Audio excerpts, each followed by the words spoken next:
Good morning everyone and welcome back to my channel. I hope তোমরা সবাই খুব ভালো আছো, সুস্থ আছো, আর আমরাও মোটামুটি ভালোই আছি।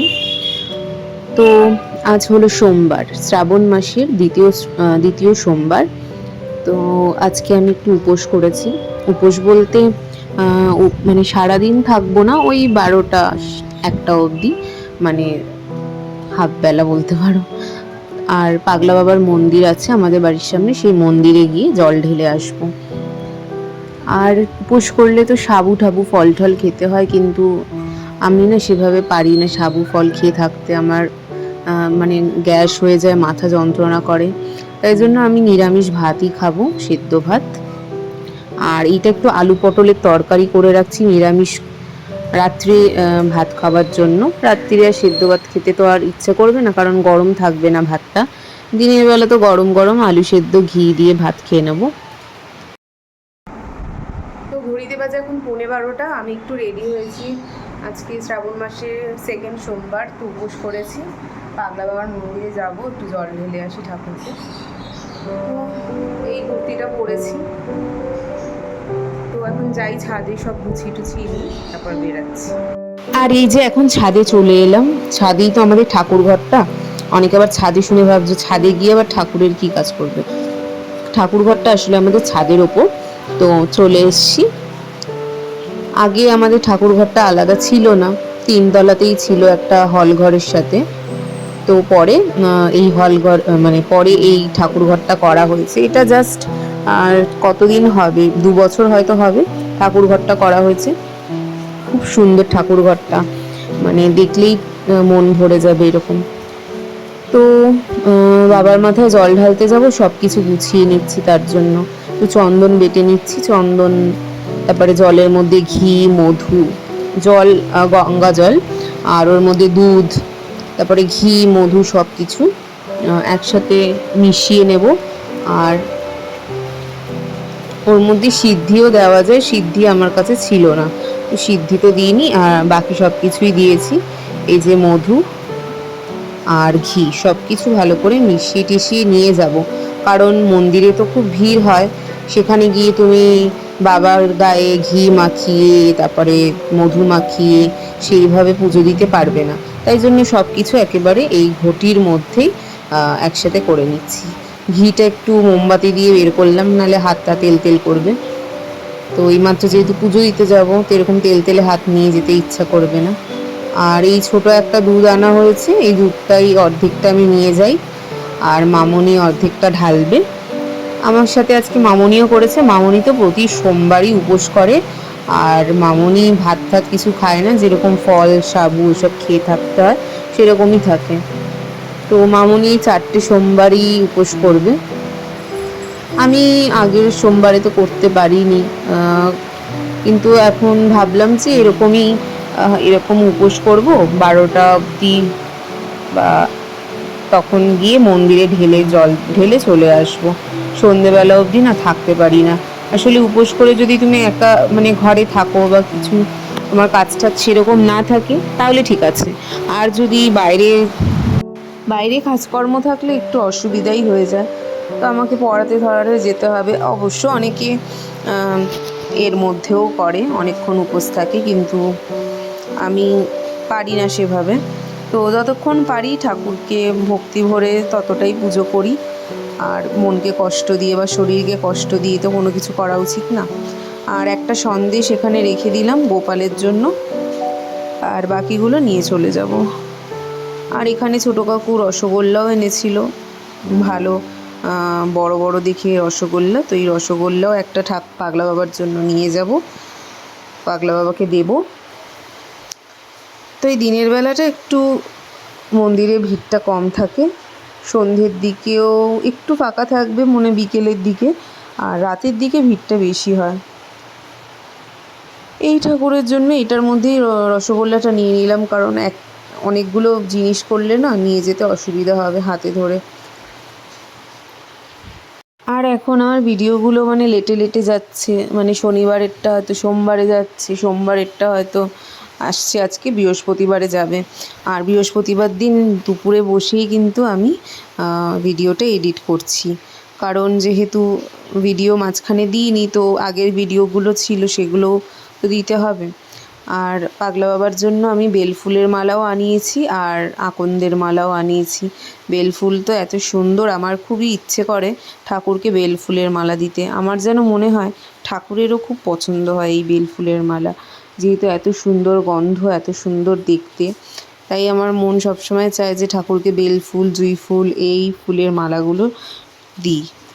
আর এখানে পুরো সব কিছু গুছিয়ে নিলাম, আর গোপালকেও মালা পরিয়ে দিলাম। আর এসে ওকে পুজো দেব, মানে খেতে দেব, দুপুরে যে খেতে দেওয়া হয়। মুকুটটা পড়ে গেল সাজাতে গিয়ে, আর এই ফুলটা নিতেই ভুলে গেছিলাম। আর এখন মন্দিরে চলে এসেছি, দেখো কত সুন্দর মন্দির সাজিয়েছে পাগলা বাবাকে। তো দেখতে পাচ্ছ কীরকম উপচে ভিড় হয়, এরকমভাবে পুজো দিতে হয়। আমি বেশ খানিকক্ষণ দাঁড়িয়ে গেলাম যাতে সামনে থেকে ঢুকে ঠাকুরকে ভালো করে পুজো দিতে পারি, না হলে এরকম ঠেলাঠেলি করে এরকম বিচ্ছিরিভাবে পুজো দিতে অসুবিধা হয়।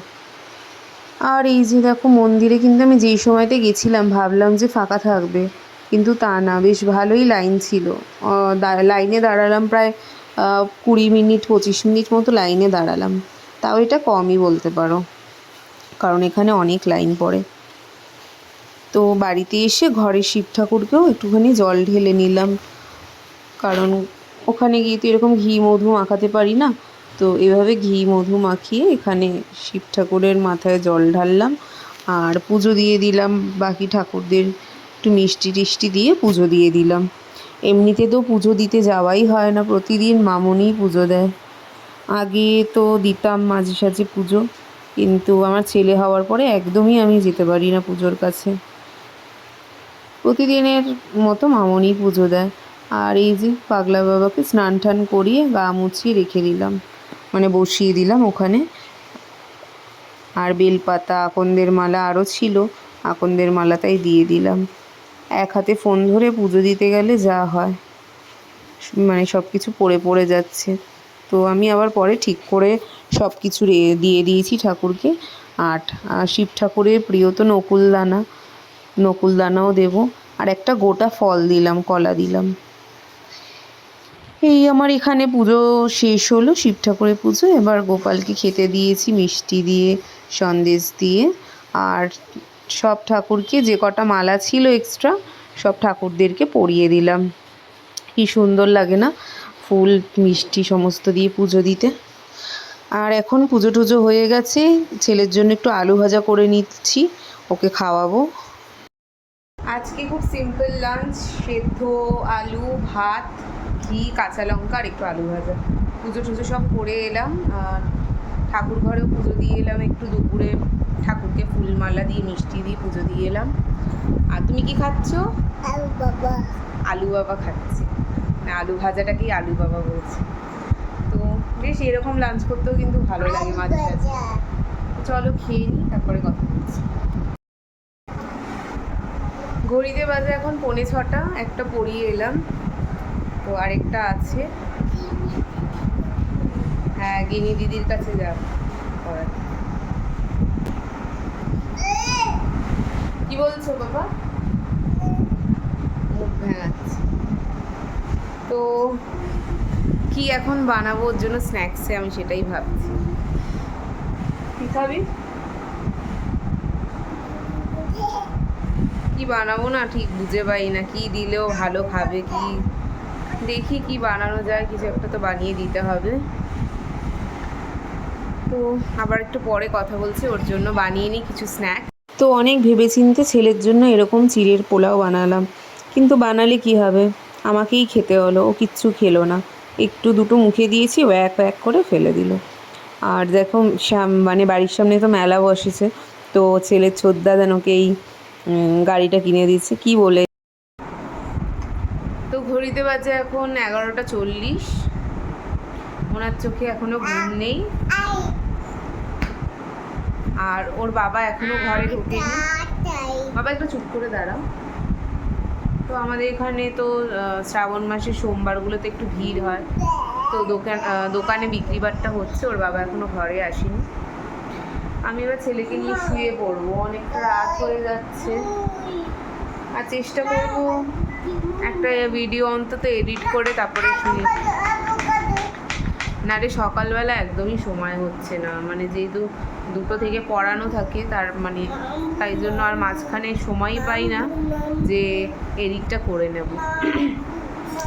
এই জন্য আমার শনিবার থেকে ভিডিও দেওয়া মানে রবিবার থেকে আমার ফুল ব্লগ যাচ্ছে না, সময় পাই না। রবিবার দিনটা পুরো বাড়িতেই স্পেন্ড করলাম, সেই দিনকেও আর টাইম পাইনি। বাড়িতে একটু ভাইয়ের সাথে টাইম কাটালাম, মা বাবার সাথে টাইম কাটালাম। তো একটা দিন একটু রিল্যাক্স করার চেষ্টা করি, কারণ সারাটা সপ্তাহটা প্রেশারে কাটাই আমার। তো চলো, এই রাতের বেলা আর বেশি কথা বলছি না, ভিডিওটা আমি এখানেই এন্ড করছি। তোমরা সবাই ভালো থেকো, সুস্থ থেকো এবং সাবধানে থেকো, আর নিজের খেয়াল রেখো প্রত্যেকে। আর তোমাদের সাথে দেখা হচ্ছে তাহলে একটা নেক্সট ব্লগে, ততক্ষণের জন্য টাটা।